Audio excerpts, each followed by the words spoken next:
Ama ko, dumating na ang oras upang ipakita mo sa lahat ang kapangyarihang taglay mo. Kung paano ipinakita ng inyong anak ang kapangyarihan niya.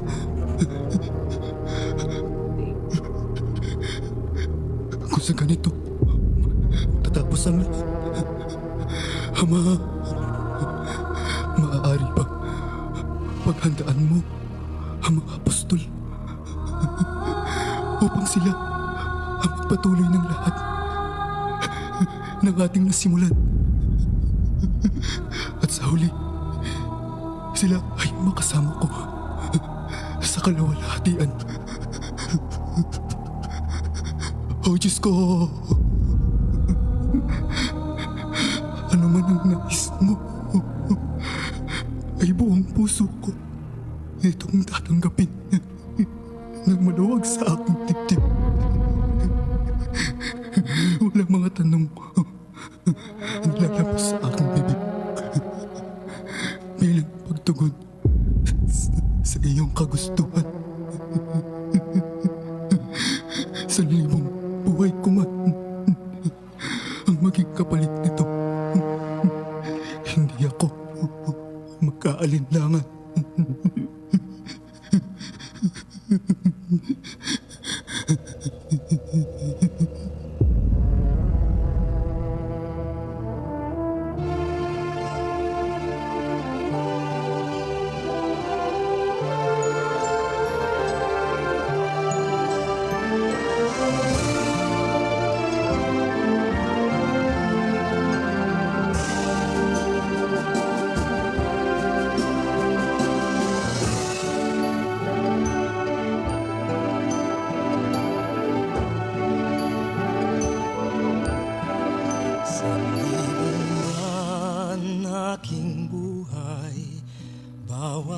Isa'y iaalay sa Diyos at bayan kong mahal. Sasanggalang inyong dangal, isugo mo kahit saan. Hamakin man ako't saktan, dalangin ko'y maging tapat. Pag-ibig mo ay sasapat, sanlibo man aking buhay, sanlibo ring iaalay, sanlibo kong kamatayan, sa palad mo ilalaan.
Naririto kami upang dakpin ang tinatawag na Jesus. Sino sa inyong taong iyon? Ituro ninyo sa amin kung sino si Jesus na nagsasabing siya raw ang Diyos at tagapagligtas. Kung sino ang aking lalapitan at hahalikan, siya ang Jesus na inyong hinahanap. Dumating na ang takdang oras. Judas, gawin mo na ang nararapat. Traitor ka, Judas! Bakit mo ito nagawa sa ating guro? Pagsisisihan mo ang ginawa mong ito, lalamunin ka ng iyong sariling isip sa iyong kapalaluan. Ayun si Jesus! Dakpin na ninyo!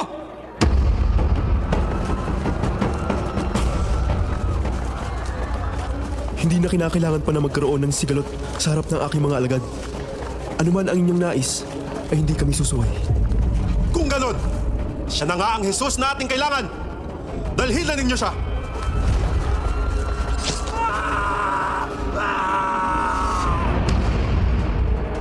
Pedro, bitiwan mo ang tabak na iyong hawak. Sapagkat ang sino mang nabuhay sa tabak, ay sa tabak din mamamatay. Sige, dalhin na ninyo ang taong yan at iharap kay Punong Anas upang maparusahan sa kanyang mga nagawang pagkakamali sa ating bayan.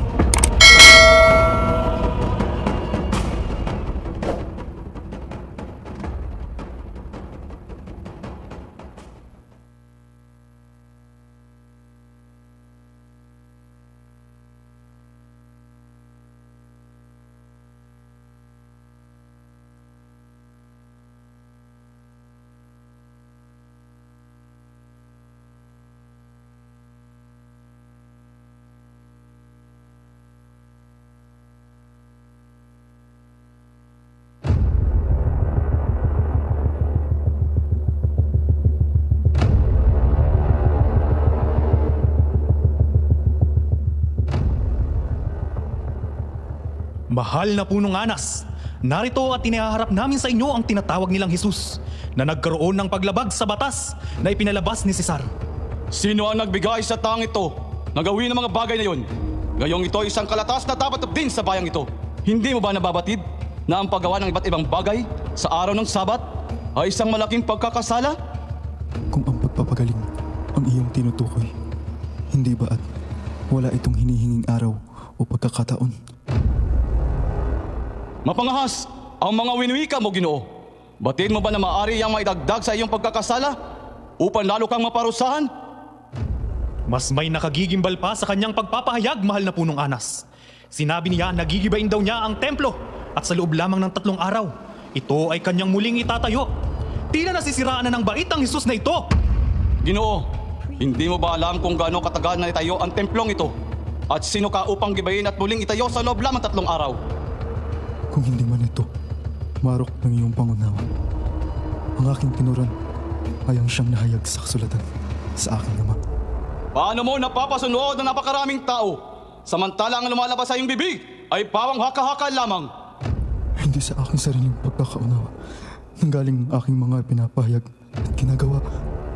Ito ay mga utos na akin lamang sinusunod mula sa aking ama na nasa langit.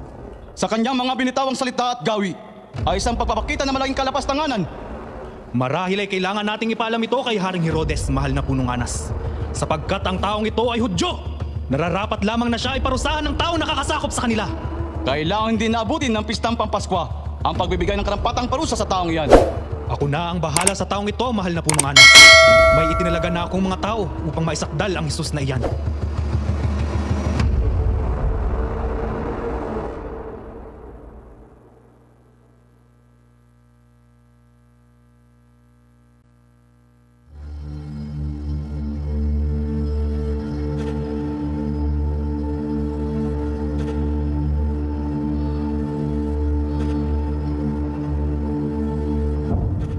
Anong kaguluhan ang nangyayari rito? Bakit naririto sa aking kaharian ng mga tanyag na pariseo? At sino ang pulubing iyan? Ipagpaumanhin po ninyo, Haring Herodes, kung nagambala namin ang inyong pamamahinga. Inihaharap namin sa iyo ang taong ito na tinatawag nilang Jesus, na gumagawa ng mga bagay na labag sa kautusan ni Cesar. Iniharap na namin siya kay Punong Anas, at dito raw namin siya dalhin sa iyo sapagkat siya ay isang Hudyo. Kung ganon, ano ang pagkakasala ng taong ito at sa akin ninyo siya dinala? Gaano ba kahalaga at kabigat ang kanyang pagkakamali na nagawa? Pamumosong! Ang taong ito ay nangangaral ng kung ano-anong salita laban kay Cesar. Maging ang pagpapagaling ng mga may sakit ay ginagawa niya sa araw ng Sabat. Ikaw lalaki, isa ka bang manggagamot? O di kaya ay bantas para gawin ng mga bagay na iyon sa pinagbabawal na araw na paggawa? Sinabi rin niya, nagigibain niya ang templo na itinayo sa loob ng higit na 40 taon. At sa loob lamang ng 3 araw, ay muli niya raw itong itatayo. Hindi ba't ito isang kapangahasan? Baliw! Ang taong ito ay isang baliw! Nasisiraan na ng bait! Itapon na lamang ninyo ang taong iyan sa kung saan at huwag nang hayaang makabalik pa sa lugar na ito. Subalit Haring Herodes, sinabi rin niya na siya ang tunay na hari ng mga Hudyo. Papayag po ba kayo na yurakan kayo ng taong ito? Ano? Lalaki, totoo ba ang sinasabi ng taong ito na kinikilala mo raw ang iyong sarili na hari ng mga Hudyo? Ikaw nang nagsabi. Narinig mo na ang kalapastanganan ng taong ito! Maging ikaw na tunay na hari ng mga Hudyo ay sinasagot lamang na parang isang pangkaraniwang nilalang! Muli kitang tatanungin, lalaki. Ikaw ba ang tunay na hari ng mga Hudyo? Narinig mo na ang aking sinabi. Subalit, hindi ka pa rin naniniwala sa aking tinuran. Baliw! Isa kang baliw! Paano magiging isang hari ang katulad mo? Ikaw na isang hamak na alipin ng bayang ito ay may lakas na loob na harapin ako at sabihin na ikaw ang totoong hari ng mga Hudyo? At kung ikaw nga ang sinasabi mo na hari ng mga Hudyo, sino naman ako?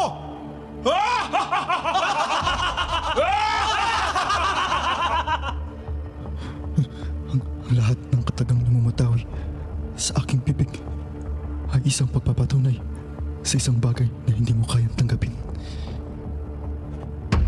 Dalhin niyo na ang taong ito at baka hindi na umabot pa ito kay Punong Pilato.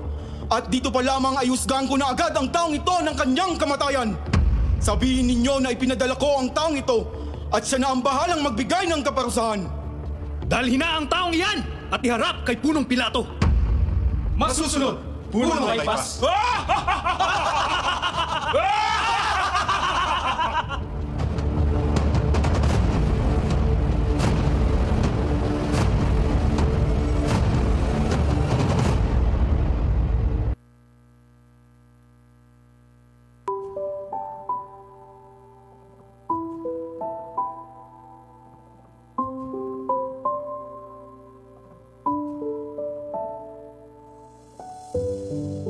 Ano ang nangyayari sa iyo, mahal kong asawa? Bakit tila ikaw ay nababalisa? Nagkaroon ako ng isang masamang pangitain sa aking panaginip. Hindi ko may paliwanag. Na para bang may ibig sabihin ng mga kaganapang iyon, Pilato. Sabihin mo sa akin kung anong pangitain na iyong nakita at baka sakaling matulungan kita. May isang lalaki raw ang dadalhin sa iyo ng mga pariseyo upang hatulan ng kamatayan. Subalit,